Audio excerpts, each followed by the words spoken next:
नमस्कार दोस्तों। जो लोग अपने जीवन में किसी न किसी चीज को लेकर हमेशा परेशान और दुखी रहते हैं, वह बुद्ध की ये कहानी सुनकर अपने जीवन को सरल और शांत बना सकते हैं। तो आइए कहानी शुरू करते हैं। एक समय एक गांव में गौतम बुद्ध आकर शरण लिए हुए थे। काफी लंबा सफर तय करने के बाद बुद्ध थोड़ा आराम कर रहे थे, परंतु लोग इनसे अपनी समस्या का हल मांगने हमेशा पहुंचे रहते थे। ऐसे में जहां भी वह रुकते, वहां लोग लंबी कतार में जमा हो जाते और उनको अपनी समस्या बताते और बुद्ध उसका समाधान करते।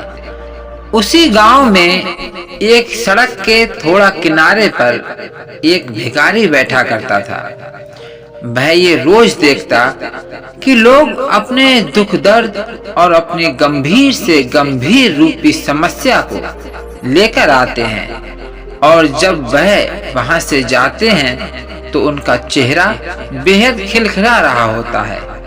वे मुस्कुरा रहे होते हैं और नए जोश के साथ भरे दिखते हैं। भिखारी के मन में ये विचार आया कि क्यों ना वह भी बुद्ध के पास जाए, उन्हें अपना हाल कहे सुनाए, परंतु वह डरता था। इसके बाद एक दिन गहरे चिंतन के बाद वह भिखारी बुद्ध के पास गया। लोग लंबी लाइन में खड़े रहते और एक एक कर अपनी समस्या का समाधान लेकर वहां से चले जाते।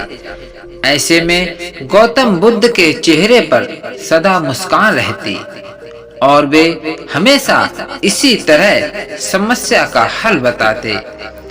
भिखारी भी जब उनके पास पहुंचा तो उन्हें प्रणाम करता हुआ बोला, हे भगवान, इस जगह पर सारे लोग खुश व समृद्ध हैं, पर मैंने तो ऐसा कुछ नहीं किया जिससे मेरे को जीवन का दुख झेलना पड़ रहा है। फिर भी मैं इतना गरीब और निर्धन व्यक्ति क्यों हूँ? इस पर बुद्ध बोले, तुम गरीब और निर्धन इसलिए हो क्योंकि तुमने आज तक सिर्फ मांगा है, किसी को कुछ दिया नहीं है।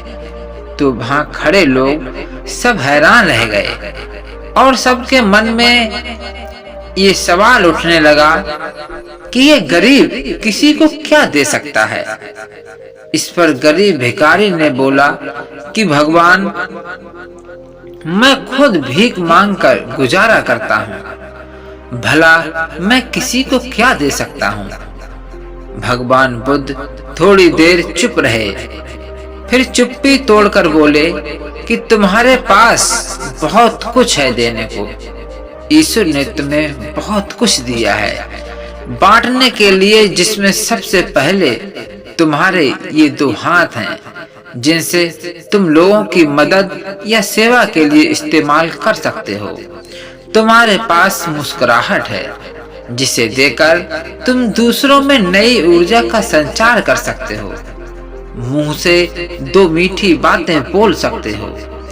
ईश्वर ने जिसको ये तीन चीजें दी हैं, उसको कभी भी कोई निर्धन और दुखी नहीं कर सकता।